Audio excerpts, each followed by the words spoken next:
ripped us absolutely to shreds. Actually, I was only kidding. You can get the baby out of here.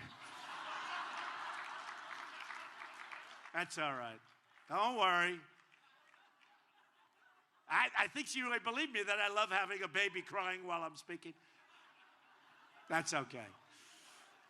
People don't understand. That's okay. There are a few long-standing campaign tropes in the United States that, for whatever reason, signal a candidate's character and integrity. Things like eating a corn dog at the Iowa State Fair and kissing babies on the head. Well, along with everything else Donald Trump transformed about electoral politics, he has completely done away with those hallmarks of morality. And as we saw in this clip, this man has a strong distaste for babies interrupting his speeches. This clip from what seems like a few years ago reminds us that Trump is definitely not the warm, fatherly type. Now that he's been in the political circus for like 8 years, I assumed he should have some noteworthy moments where he was at least attempting to inspire the younger generations, but all I could think of was when that little kid asked to mow the lawn of the White House, and Donald Trump, always on the hunt for a good deal, happily obliged. Let's compare this attitude toward the future of America to Grandpa Joe Biden. When I was in school, that's okay. Look, she's allowed to do anything you want.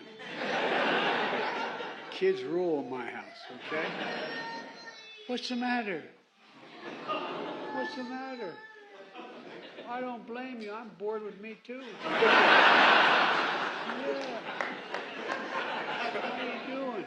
This is one of the best videos I've seen from Biden in recent weeks. Say what you will about his policies and track record and the fight that is going to be the debt ceiling negotiations, but it is undeniable that Biden's character, especially towards his family and young people, is incredibly strong. I think it's this warm kindness and humor that got people to realize that, hey, we don't agree with him on everything, but he certainly has our best interests in mind as Americans, especially young Americans. A few weeks ago, the Take Your Son and Daughter to Workday images from the White House literally almost brought me to tears, and Biden's engagement with the youngest of the young clearly spells out a deep, empathetic warmth that we certainly were lacking for in the previous administration. And it may seem like these instances don't matter, and maybe they don't, but the humility, grace, and humor shown in this Biden exchange is a model for how we should treat each other, including and especially the youngest among us. If we want our nation to thrive, we have to celebrate, cherish, and respect babies and children and policies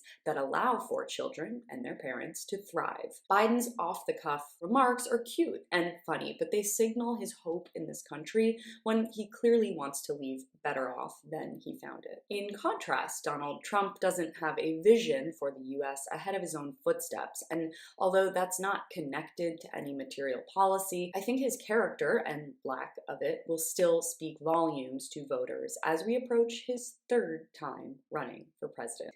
For more of my coverage on The Breakdown, stay right here. You can watch my latest video on the looming debt ceiling and the moment Trump realized he's a massive hypocrite by clicking on the link in the description box below. Thanks so much for watching. You can follow me on all platforms at CaroJohnson917.